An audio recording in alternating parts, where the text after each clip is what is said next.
여러분 안녕하십니까? EBS 초대석 정관용입니다.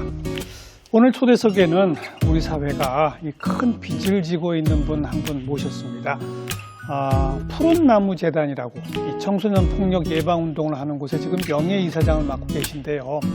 이분께서는 벌써 26년 전이네요. 학교 폭력이라는 개념조차 이 사회에 등장하지 않았던 시절에 하나밖에 없는 아들을 그 학교 폭력 문제와 관련해서 잃고 다니던 직장, 이 대기업 임원이셨는데 그것까지 때려치우고 학교 폭력 예방 운동을 우리 사회에 처음 시작해서 뿌리내리고 관련 법 제도까지 만들어내신 분입니다. 김종기 명예이사장을 오늘 함께 만나겠습니다. 어서 오십시오. 예. 안녕하십니까.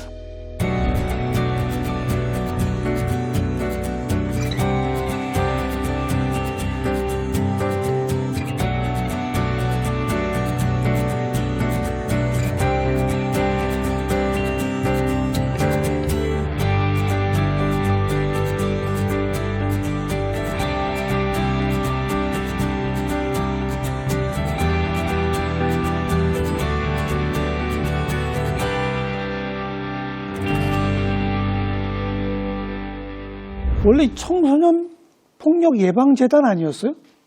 맞습니다. 줄여서 청해단 그러던 거. 그렇죠. 그것도 사실은 학교폭력예방재단을 설립하고자 했는데 학교폭력이 없는데 그러냐 그래서 청소년이라는 말을 바꿔서 청소년폭력예방재단으로 해서 허가가 났기 때문에. 잠깐만요. 네. 학교폭력 예방재단을 만들려고 하셨는데. 네, 그렇죠. 신청 그렇게 했는데. 학교폭력이 없는데 왜 이런 걸 만드냐고 했다고요? 네, 그 허가가 안 나는 거예요. 누가요? 누가? 주무부처가 왜 학교폭력이라는 그런 좀 어려운 단어를 써서 우리를 난감하게 하느냐. 교육부가? 그렇죠. 교육부, 교육청, 그다음에 그 주무관청이 당시 서울시인데 절대로 허가를 안 해줘서 아주 마지막 11월 1일 날 장소를 예약해 놓고 다 준비를 해놨는데 식순이랑 준비를 했는데 가서 어떻게 하면 해줄겠냐 그래서 사정을 해가지고 바꿔라 이름을. 청소년 폭력으로 바꿔라. 학교 폭력은 없으니. 네. 자, 그게 언제라고요? 그게 95년. 95년 10월 말입니다. 그 우여곡절 끝에 청소년 폭력 예방재단, 그래서 뭐 청해단 이렇게 하다가 네. 푸른나무 재단으로 바꾸셨어요? 그렇습니다. 언제요? 최근 그러니까 19년 11월 달에 꼭 2년 됐군요. 왜 주변에서 그 청소년 폭력 예방재단이라는 그 9자가 길기도 하거니와 폭력이라는 단어가 들어가 있기 때문에 이렇게 선뜻 좋은 이미지, 어떤 굿윌, 선한 이미지가 아니라 너무 좀 무겁다.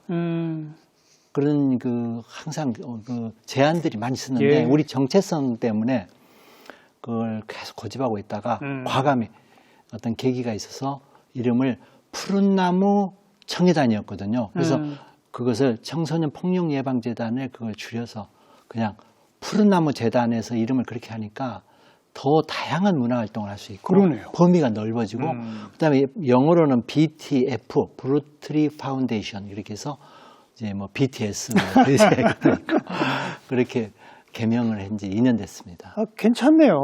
한 26년 지금 이 운동 해오고 계신데 그래서 학교 폭력이 좀 줄긴 줄었습니까? 한동안요. 한 4년 전까지는 그래프가 원래 한 18%, 17% 이런 주에서 3%대로 다운됐어요. 그 피해가에 합해서? 네, 한 18%대. 항상 그게죠. 어떨 때는 더 학기 초에는 20% 넘는. 그러니까 10명 중에 2명 이상은 항상 그런 피해자나 가해자. 예. 근데 많이 줄었다가 3%대로 줄었다가 3%까지. 예. 그래서 저희들이 일한 지 한 10년이 20년 가까이 되니까 많이 그래도 보이지 않게 녹아들었으면 줄었다가 최근 들어서 다시 이 폭력 양상이 신체적 폭력이 아니라 언어 폭력 내지는 사이버 폭력이 증가하면서 요즘엔 다시 6%대로 올라왔습니다. 그러니까 처음에 말씀하신 뭐 한 18, 17%, 심할 때 20%에도 언어 사이버 폭력도 포함됐던 거죠. 그렇죠. 근데 다 그때는 포함- 신체적 폭력이 많았죠. 주로 주로. 그랬었죠. 물리적 폭력. 음. 뭐 담배를 사오라, 뭐 심부름을 시키고 정말 가혹한 그런 잔인한 일이 많았었는데 요즘에는 좀 다른 형태로 많이 변형이 됐죠. 뭐 우리 옛날에 뭐 흔히 왕따라고 부르던 네. 이런 건 어때요? 그런 것도 역시 그 아이들이 재미로 아무 죄의식 없이 자기들하고 다르다는 이유로 자기들하고 취미가 다르거나 좋아하는 게 다르다고 그래서 그렇게 그 왕따를 시키고 하는 게 여전히 남았고 그 당하는 애는 굉장히 상처가 끊임없이 변함없이 그렇죠.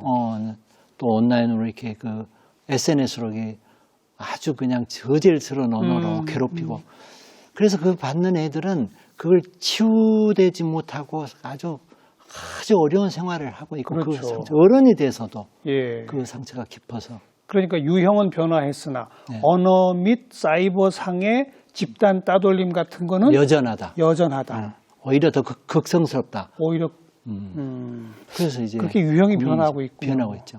네. 그래서 시대에 따라 변하는 것 같아요. 그리고 요즘에는 물리적인 폭력을 신체적인 폭력을 하면은 요즘에 그 당하는 부모나 그쪽에서 가만히 있지 가만히 안 않거든요. 있죠. 큰 그래서 문제가 됩니다. 문제가 되기 때문에 또 살살 그런 걸 피하고 그러니까요. 네, 학교 그런 폭력 뭐 많이 무슨 일어나죠. 위원회 같은 것도 만들어야 되고. 학교폭력 대책위원회라는 그렇죠. 게 그 법률에 의해서 근거돼서 그렇죠. 만들어져 가지고 거기에서 의존해 가지고 피가해 학생들에 대해서 조사를 하고 예. 응징한 그 적절한 처벌을 하는데 거기에 따른 부작용은 또 뭔 거니 생활기록부에 기록되는 것을 두려워해서 그렇죠. 끝까지 나는 잘못이 없다. 먼저 그쪽에서 먼저 했기 때문에 그래서 심지어 법정 소송으로 가서 전문 변호사들이 많아요. 많죠. 이렇게까지 절대 자기 자식은 보호하고자 하는 부모 마음이 이런 법정 소송으로 가는 그러니까 화해와 치유가 되는 게 아니라 예. 오히려 그 문제가 부모 싸움으로 가고 예. 선생님들이 해결하기 어려운 예. 문제로 번진 그런 난감한 경우가 너무 많습니다. 그리고 그런 그 학교 폭력과 연관돼서 네. 이 스스로 극단적 선택을 하는 그런 사례도 네. 여전히 있죠. 여전히 많습니다. 많아요. 많습니다. 여전히 많아요. 1년에 몇 건쯤이라고. 그러니까 보도된 것은 그렇게 많이 드러나지 않지만 저희들한테 연락이 오거나 보도된 것도 가끔 있죠. 물밑에 담겨 있는 사건들이 많고 저희들한테 그 상담 전화가 오는 걸 보면은 특히 그 신학기 때라든가 이럴 때면 이제 반이 재편되잖아요. 그렇죠. 그렇게 되면은 그런 전화가 급증을 해요. 그러니까 어머니들로부터 학생들로부터 학기 초에 학기 초에 특히 서로 관계 설정이 제대로 아직 안 돼 있을 때, 예, 안 돼 있을 때 갈등이 터지고. 예, 불안하죠. 어떻게 될까? 힘을 애들끼리 젊은 힘은 있고 예. 신체 발달이 예. 돼 있는 애들이 불안하고 그래서 과시하고 그런 사이에 충돌도 많이 있고 아직 그런 형태가 과거에 비해서 줄어들지 않고 그대로 지속된다. 지속되고 극단적 선택까지도. 있어요. 그런 뉴스 또 그런 신고 전화 접하실 때마다 얼마나 마음이 무너지세요, 그래. 그렇죠. 아들 생각나시죠? 그럼요. 그러니까 지금도 사실은 사는 게 그렇게 뭐 화려하고 그렇게 뭐 자랑스럽고 그렇지 않아요. 남들은 뭐 좋은 일 한다고 그런 얘기도 하지만은 사실 내면에는 정말 부모로서 지울 수 없는 그 뼈아픈 참책의 고통이 항상 깔려 있기 때문에 그렇기 때문에 이 일을 지속할 수 있는 힘이 되는지는 모르겠어요. 역설적으로. 제가 오늘 시작하면서부터 우리 사회가 빚을 지고 있는 분이다 이렇게 소개를 했고 또 이 일에 뛰어드시게 된 그 가슴 아픈 일을 미리 시청자분들께 얘기를 했습니다. 네. 가슴 아프시지만 어떤 폭력을 당했습니까? 25년 전인데 그 아이가 몇 학년 때였죠? 저희가 해외에 어떤 그 근무를 하고 들어올 때 초등학교 9학년으로 들어왔어요. 그 대기업 해외 지사에 계시다가 지사장으로 근무를 하고 5년 만에 들어오니까 많이 변했는데 그렇게 들어온 우리 아들이 해외에 근무했다는 그 이유만으로 여러 가지 그 애들이 기존에 있던 애들이 여러 가지 괴롭힘을 했고 또 그 극복을 잘했어요. 초등학교 때는 괜찮았다. 극복했고 애가 강하게 이게 버텼는데 중학교 가서는 또 인기가 있고 애가 아주 키도 크고 핸섬해요. 애가 성격도 좋고 애가 참 괜찮아요. 운동도 잘해서 농구도 잘하고 수영도 잘해서 메달도 따오고. 예. 근데 이제 반장도 했고. 그런데 고등학교를 학군제 때문에 홀로 강북에 배치됐어요. 그러니까 친구들과 같이 가지 못한 같은 거예요. 친구들은 아무도 없이 혼자만. 외롭게. 그러니까 혼자만 아니 한 두세 명이 갔는데 기존에 있던 그 8, 90%의 학생들에 비해서 얘가 나타났는데 우리 대현이가 인물도 잘생겼고 공부도 잘하고 얘가 괜찮으니까 이 학생들의 집중적인 어떤 뭐라 그러나 선망의 대상. 선물이 된 거예요. 이름이 대현이에요. 대현이었어요. 그래서 아니 얘가 나타나더니 온 여학생들이 그 팬클럽이 5개나 생기고 그랬어요. 예, 예. 그래서 기존에 있던 애들이 너무 그 어떤 질투라고 그러나 시기 그렇게 해서 우리 아들을 너무 많이 그냥 패고 그래서 그 신체적 폭력으로. 너무 말도 못해요. 온몸에 멍이 들어오고 안경이 부러져 오고 아이고. 너무 많았어요. 그래서 제가 그 경찰에도 가서 도대체 우리나라가 어떻게 된 거냐 항의도 하고 그랬는데 그때는 학교폭력이라는 그 실체가 세상에 이렇게 공론화되지도 않았고. 정말 그게 지금 잘 납득이 안 되는데 아무튼 네. 그렇게 안경까지 부러져 오고 멍이 든 모습을 직접 보셨다 이거죠. 그럼요. 학교 찾아가셨을 거 아니에요. 아니 그러면 우리 대현이가 학교에서 그런 일이 있었다는 것을 알았으면 내가 어떻게든지 그것을 개선할 방법을 찾겠죠. 선생님하고 의논을 하거나 교장 선생님하고 의논을 하거나 하는데 어떻게 되는 거니 그 애가 육교에서 지나가다 맞았다. 깡패한테 지나가다 맞았다. 절대 그 진실을 얘기하지 않아요. 주변 깡패라고 했군요. 학교라고 안 하고. 그러니까 부모가 알 수가 없어요. 그러니까 경찰서만 찾아가셨고. 경찰서 가서 도대체 우리나라 치안이 이게 뭐냐.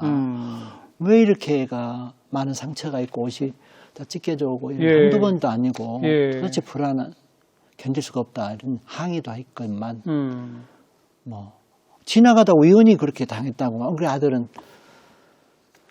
그걸 감출 수밖에 또 없었던 거죠. 무서운 선배들이 무서운 하늘 같은 선배들이 그랬기 때문에 학교에서 당했다고 그래서 아빠가 찾아오면 더 큰일 날까 봐. 아이고 난감하니까 그 어린 가슴에 참 그것도 사실은 제대로 알지 못한 거예요. 나중에 그 우리 아들의 죽은 다음에 온 그 삐삐가 있었어요. 지금이야 핸드폰으로 바뀐 세상이지만 당시로는 그 삐삐로 끝없이 많은 문자가 남겨진 거예요. 미안하다. 대현아 먼저 가 하늘나라 쉬어라. 정말 이런 문자가 한 1년은 왔어요. 그러니까 그걸 보고 알게 된 거예요. 주변 친구들은 전부 그걸 다 알고 보고 있었지 않습니까? 네. 그렇죠. 네, 보고 있었어도 어떤 애들이 근데 이제 부르는 게 학교 안에서 그러면 그렇게 한 게 아니라 대개는 놀이터라든가 그 노래방으로 불러내요. 그럼 애가 그냥 힘없이 어깨를 떨어뜨리고 나가서 당하고 그랬던 것 같아요. 네. 지속적으로 그렇게 당했고 네. 몇 개월을. 네. 그러니까 6월에 우리 아들이 그랬는데 신학기에 들어가서 한 4개월을 그렇게 시달리다가 결국 고등학교 입학하자마자 3, 4, 5, 4, 6. 6까지. 그래서 결국은 그렇게 어떤 저항을 죽음으로써 했던 것 같아요. 어떤 내가 그 심정을 여러모로 추스려 보면은 빠져나갈 구멍이 없는 출구가 없는 퇴로가 없는 것도 있지만은 어떤 항의, 세상에 대한 항의 그런 것들이 잠겨 있지 않는가.